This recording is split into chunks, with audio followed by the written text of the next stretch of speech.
Hello there, Halo 4 fans. This is our first video review that we're going to do of a computer game. So where better to start than the new release of Halo 4. And we've been lucky enough to get hold of a demo. We've had a good few minutes on it, and this is us playing it now.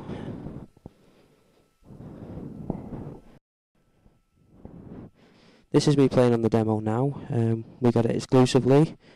The people at Microsoft have been very kind and let's have a go. So I'm just going to highlight a few of the main things that I found fascinating about Halo 4.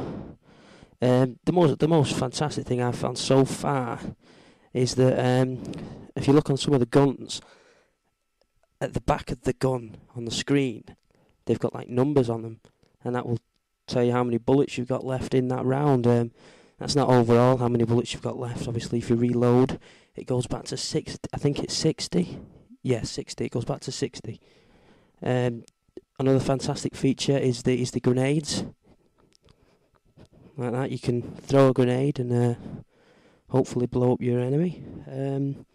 A few of the things that they told me which was a bit alarming.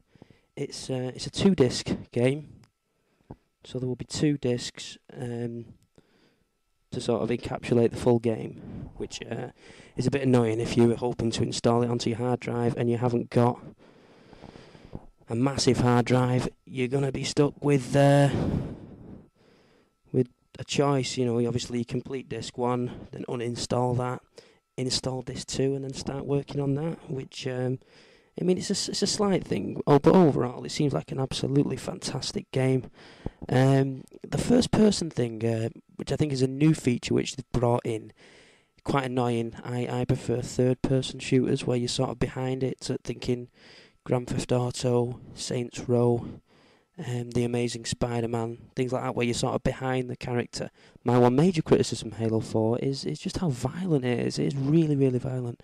Like, if you just watch him now, he's running around, he's shooting other guys, and, you know, he's not even stopping to think about what he's just done. He's shooting a guy, moving on to the next one, and I find that really disturbing.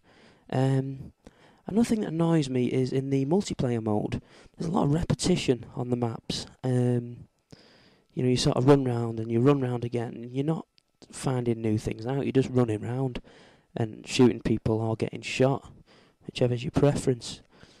What I found alarming from this demo, and I spoke to the people at Microsoft when I got the demo, was the lack of vehicles, and it's become apparent that there isn't going to be any vehicles in this game whatsoever this year, which is a big letdown, because I believe in previous Halos you've had things like the corn dog that you could drive, and the Banshee, which you could fly through the air. The other thing this game is lacking is, from the demo, is the sniper rifle. I also got in touch with Microsoft and they said there was no sniper rifles, to my knowledge, in this demo. And they said, no, that's it. There aren't going to be any in the game at all. So, if you're looking to do a bit of sniping, unlucky. Another thing that was flagged up early on in the game, multiplayer mode. I think you used to be able to get between 8 and 16 players at the same time. This year it's limited to 2, so it's just you and one other person. Like as you can see in this video, there's several people running around. Only 2 of them are actually user controlled. The rest of them are just computer, well, AI, as you call it. The plot was a running one on Halo as well. You aren't actually going to be on Halo. On the planet, you won't see it. I don't think there's any references either, apart from on the cover of the game case. You are in fact going to be on Jupiter this year, which is new. I'm not going to say yet whether I like it or I don't, but I did like the way you're on planet Halo and you're exploring a new planet in games like Reach and Halo 2, which I thought was fantastic.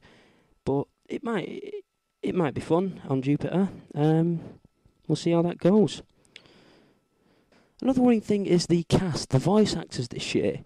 They've changed the voice actor from, I think there was Steve Downes and Jen Taylor, who would usually do the voices, one of them doing Master Chief. But this year, the role of Master Chief, the voiceover, is actually Sean Bean, which I've found, that's a new one as well, but we might enjoy him. We know Sean Bean is a good actor. Who's to say he can't do voiceovers as well? We'll just see how that one rolls out. Another thing that worries me about this year's Halo is you seem to get more points if you shoot somebody in the head. I think this is a new feature that they've brought in. I think they had it in Reach as well. I just don't know what sort of message that's sending out to people. You know, it's better to shoot somebody in the head. I mean, if anything, I'd argue that it's probably worse to shoot somebody in the head. But then again, who am I to argue with Microsoft? Bill Gates has put a lot of time and effort into making this game this year. He said it's took him literally hours to do. So hopefully he's got it right.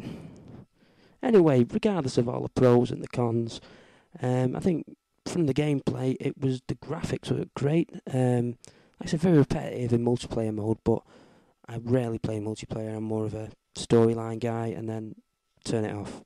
So I won't have a problem with that. Anyway, thanks for listening to our gamer review today. We hope you tune in next time. I think we're going to be covering Modern Warfare 4 when it comes out, or is it Black Ops 2? Black Ops 2 we'll be covering, yeah. So thanks for listening, and goodbye.